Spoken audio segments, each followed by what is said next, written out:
Kitaka kuangalia ukatili wa mitandaoni ndio ambao umekuwa ukiwaponza sana watoto wa kike kabla ya elimu. Kwa unakuta katika huo ukatili walikuwa wanajikuta kwamba mara nyingi hata ukiangalia picha za utupu zinazorushwa ni za wasichana au wanawake. Wavulana ni mara chache sana. Kwa hiyo kitu kimekuwa kikiwaponza sana wakiwafanyia ukatili wa namna hiyo. Lakini ukatili mwingine ambao watoto wa kike wanaupata ni ukatili wa kingono tu kwa ujumla. Unajua huu ni mpana sana. Kusema unyanyasaji wa kijinsia ni mpana. Kwa hiyo unakuta katika ukatili huo unakuta kuna watu ambao wanabakwa, kuna watu ambao wanatukanwa, wanasema maneno yanaitwa majina yasiyo ya kwake ambayo ni ya kudhalilisha. Kuna mtu ambaye anaingizwa tu kwenye mahusiano ambayo yeye mwenyewe hakuwa ameyatarajia. Kwa hiyo hizi ndio vitu ambavyo vinakumba sana watoto wa kike. Wakati mwingine anajikuta ameingia kwenye uhusiano ambao hakupanga. Alafu kutoka kwenye huo uhusiano imeshakuwa ni kesi, imeshakuwa ni shida, kwa unakuta wanafanywa ukatili kwa sababu ya hayo.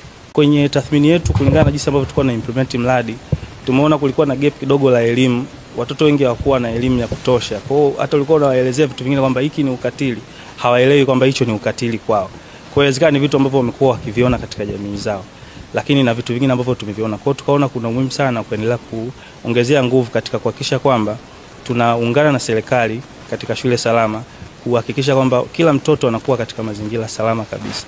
Kwa hiyo tumeenda kuongezea nguvu katika kuhakikisha hiyo elimu inawafikia kila mtoto. Nafikiri kitu cha muhimu sana ni kwanza ni ili kuondoa kabisa hiki kitu. Cha muhimu zaidi ni lazima wote tushirikiane. Jukumu la kuondoa kabisa ukatili ni jukumu ambalo linatakiwa kuanzia kwenye ngazi ya familia. Kuhakikisha kwamba tunatengeneza mazingira salama ya mtoto kuanzia nyumbani, anapokuwa shuleni, anapokuwa katika jamii, mtaani, sehemu yote anapokuwepo. Kwa hiyo hili ni jukumu ambalo linatujumuisha wote kama jamii. Kwa kila mmoja ana nafasi ya kufanya katika kuhakikisha kwamba tunafikia jamii salama kabisa. Lakini tukiangalia kwenye Tanzania Demographic and Health Survey ya mwaka 19-20 tunaona ukatili wa kijinsia umepungua ukifananisha na 2015-2016.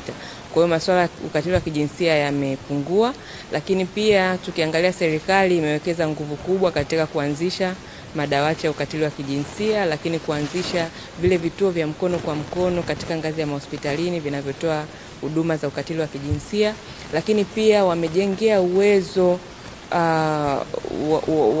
watoaji wa huduma za msaada wa kisheria na ngazi pia ya mahakama wamejengewa uwezo.